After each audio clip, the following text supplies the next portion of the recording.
What's up, fight fans? This is Kurt DeVille with Counterpunch Boxing News, and I have some new news concerning Jaime Munguia, Sergey Derevyanchenko. Wow! Listen, fight of the year, fight of the year, fight of the year. I lost my voice. That's why my voice is dragging and lagging now. Watching this fight, it was a awesome fight, people. I mean, this fight had everything. It had the beginning, a scare, the struggle, and then the end. Okay? And one thing I got to mention about Jaime Munguia, he is a busy fighter, but he is very limited. Now, his attributes he maximized because he had to. Because he was on his way to lose a fight with Sergey Derevyanchenko. Now, I do like the way Jaime Munguia responded. He says, quote, "Without a doubt, Derevyanchenko is the toughest fight of my career." Now, for someone like Jaime Munguia to say that, and now I don't know him to be braggadocious or a big ego or anything like that, because he started as a kid. He's always been big for his size. And man, I tell you, the way Derevyanchenko at age 37, he will be 38 October 31st, the way he was able to nullify the onslaught of Jaime Munguia again and again, and then counter, was very, very impressive. I mean, there was times where Jaime, he has a chin. He does have a chin, and if he didn't, he wouldn't be there. He would be on the ground. And he took everything that Derevyanchenko had, but he almost was out of there, okay? He was almost done. And I was thinking, oh man, this is an upset because Derevyanchenko has fought numerous guys, Triple G, Jamal Charlo. He's been in there with a lot of them. And one thing I know that a lot of these fighters, especially from Eastern Europe, they focus on defense. Because if it wasn't for the head movement, the footwork, the overall strategy of Derevyanchenko, Munguia would have done the same thing he done to everyone else. Find you, beat you up, take you out. The end.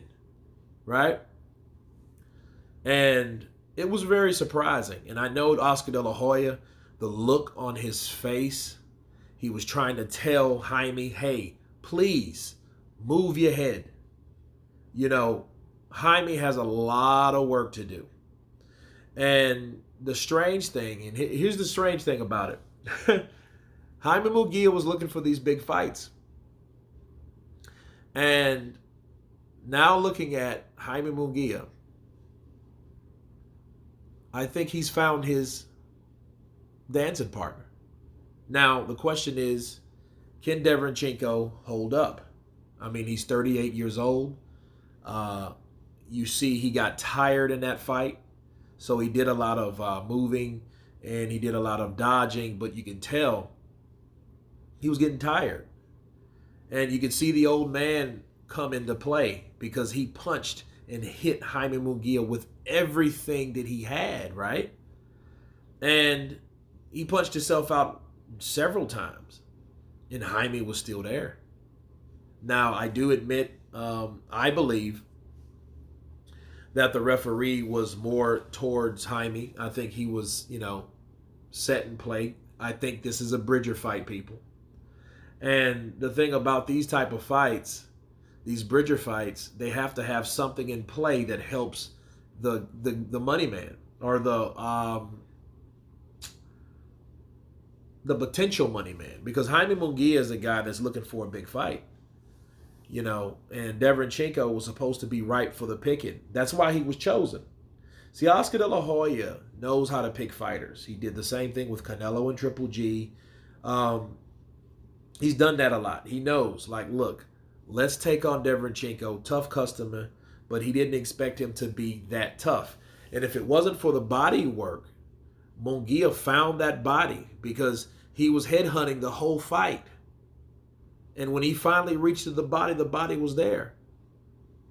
And that was the saving grace of that fight for Jaime Munguia. Because if not, again, people, Jaime Munguia would have had an L. Or if he didn't have an L, he was supposed to have an L. Okay? Because Derevyanchenko was hitting him with those left hooks, bro. Those left hooks were like, bow! I mean, wow. And Jaime felt that. And he knew he felt it. And he took it. And first off, I want people to understand, I don't have anything against Jaime Munguia. I don't. I just hate to see a fighter do the same shit over and over again. See, Jaime Munguia has his mouth open. And he does that to breathe, and it's just a bad habit. He just looks like this dummy, you know? And he has to have a good chin to have his mouth open like that, taking those type of shots. See, it's one thing to grit and bite down on a punch when you take it with the mouthpiece, but it's another thing to have your mouth open and take those shots. I'm surprised that mouthpiece didn't fly out of his mouth, because his mouth was open the duration of the fight. Because, I mean, that's a bad habit of Jaime Munguia. He always runs around with his mouth open. It's like he doesn't have any lip strength, right? You know? But again, he does that to breathe because he throws so many punches. And again, this style with Derevyanchenko is something that he's never seen before. He's never seen no one with that head movement, you know? Jaime Munguia is a guy that if you stand in front of him, he will beat the brakes off you. He'll knock your head off. But if you give him lateral movements and you give him that footwork and that defense, and then you counter and you give him something to think about, you know, you can give him problems. Now, Derevyanchenko does want to rematch people. And he said that Jaime Munguia doesn't really punch that hard. He was able to take those shots. I would love to see it. That's if Jaime Munguia is up for it. You know, he might say, you know what? No, I'm not doing this again with this guy. This guy might take me out this time. But anyway, you guys tell me what you think of the fight of the year between Jaime Munguia and Sergey Derevyanchenko. Of course, please subscribe. And you guys been Counterpunch. Peace!